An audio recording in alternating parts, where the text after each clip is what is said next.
ইমাম কুরতুবী আলাইহির রাহমা তার কিতাব তাফসীরে কুরতুবীর মধ্যে নোট করেছেন। আমি সেখান থেকে আপনাদেরকে বলছি দরুদ শরীফের কি ফজিলত। ওখানে বলা হচ্ছে, মান আরাদা আন ইয়াসআলাল্লাহ হাজাতান ফালইয়াবদা বিসসালাতি আলান নবী সাল্লাল্লাহু আলাইহি ওয়াসাল্লাম সুম্মা ইয়াসআলুল্লাহু হাজাতাহু সুম্মা ইয়াখতিমু বিসসালাতি আলান নবী সাল্লাল্লাহু আলাইহি ওয়াসাল্লাম ফাইন্নাল্লাহ তাআলা ইয়াকবালুস সালাতাইন ওয়া হুয়া আকরামু মিন আন ইয়ারুদ্দা মা বাইনাহুমা। এটি হচ্ছে ইবারত, আমি অনুবাদ করছি। দেখেন, এখানে বলা হচ্ছে যে ব্যক্তি তার হাজত, তার দরকার, তার প্রয়োজন পূরণ করতে চায়, ফালইয়াবদা বিসসালাতি আলান নবী সাল্লাল্লাহু আলাইহি ওয়াসাল্লাম, সে যেন আমার নবীর উপর দরুদ পাঠ করা শুরু করে। সুবহানাল্লাহ। তাহলে দেখেন, এখানে বলা হচ্ছে যে ব্যক্তি চায় তার হাজত পূরণ করতে, তার দরকার পূরণ করতে, সে যেন আমার নবীর উপর দরুদ পাঠ করে। সুম্মা ইয়াসআলুল্লাহু হাজাতাহু, তারপর সে তার হাজতটা আল্লাহর কাছে চায়।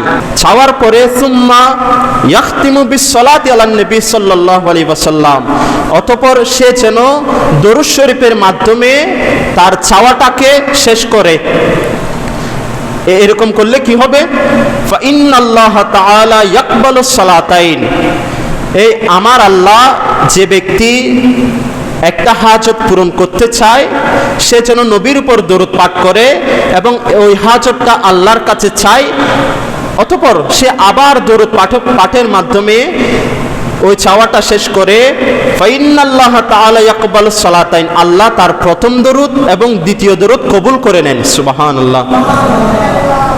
এবং পরবর্তী অংশে বলা হচ্ছে, ওহুয়া আকরামু মিন আন ইয়ারুদ্দা মা বাইনাহুমা, ওই ব্যক্তি যে হাজত পূরণের জন্য দরুদ পাঠ করেছে, আল্লাহ দরুদের উসিলায় ওই ব্যক্তির হাজতটা পূরণ করে দেন। সুবহানাল্লাহ।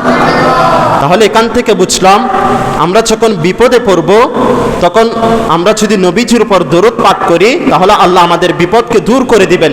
এভাবে আমরা যদি কোনো সমস্যায় থাকি, আমরা যদি নবীজির উপর দরুদ পাঠ করি, আল্লাহ নবীর উসিলায় আমাদের যত সমস্যা আছে, যত রোগ ব্যাধি আছে, যত হাজত আছে, আমার নবীর দরুদের উসিলায় সমাধান করে দিবেন। সুবহানাল্লাহ।